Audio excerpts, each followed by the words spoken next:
One of the reasons why I said to you before when you sat down that men of my age start thinking about longevity is we notice that our hairlines have started to recede. Yeah. I mean, getting to 30 with a receding hairline is actually quite good. Some of my friends started a little bit earlier.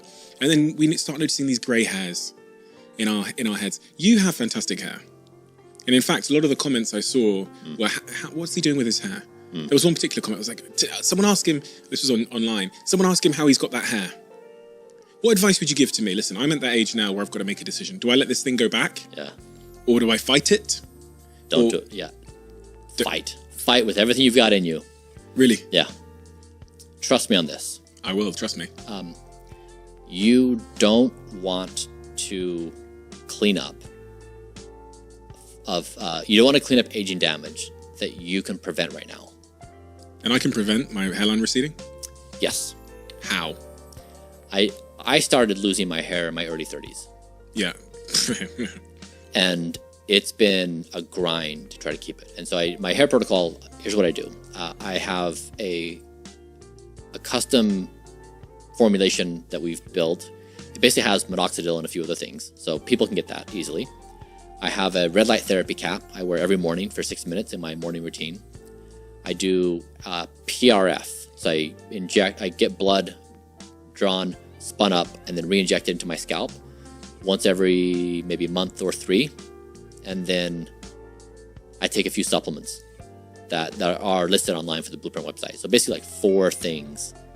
Helps prevent hair loss and encourages hair growth. I don't know if I'm going to be able to do all of that and walk my dog. So I'm like, is there like a silver bullet that I could? So here's how it works is, I know it sounds overwhelming. If you build habits that just make these things so you don't think about it, it sounds overwhelming in the beginning. But if you just get into a routine where every morning you do your thing, and when you're doing that thing, you just throw a cap on your head, and it just is on for 6 minutes. And then at night, before you go to bed, you put a little liquid on your scalp and you rub it in. And then you take a few pills every day with your routine. It's entirely about building systems so you don't think about it ever. So it's never a burden on you. My friends are taking different approaches to keeping their hairline.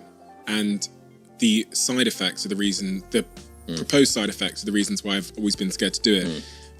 One of the clear side effects that people talk about is loss of libido. I haven't had that. So we do the dosage. So if they're taking finasteride, which is an oral, then it does have sexual side effects.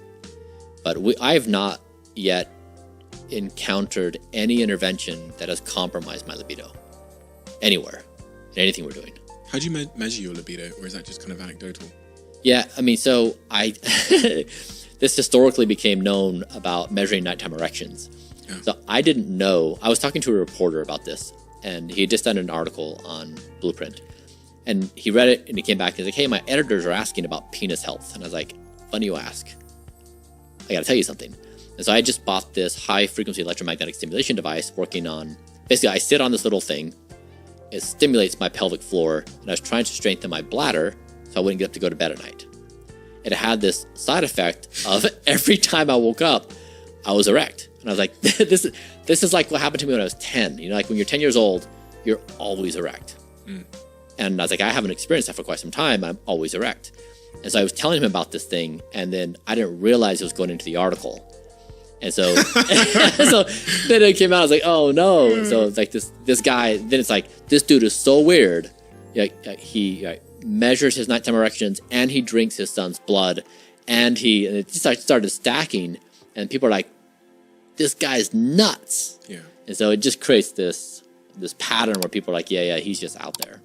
One of the things that's really distinctive about you is you have the best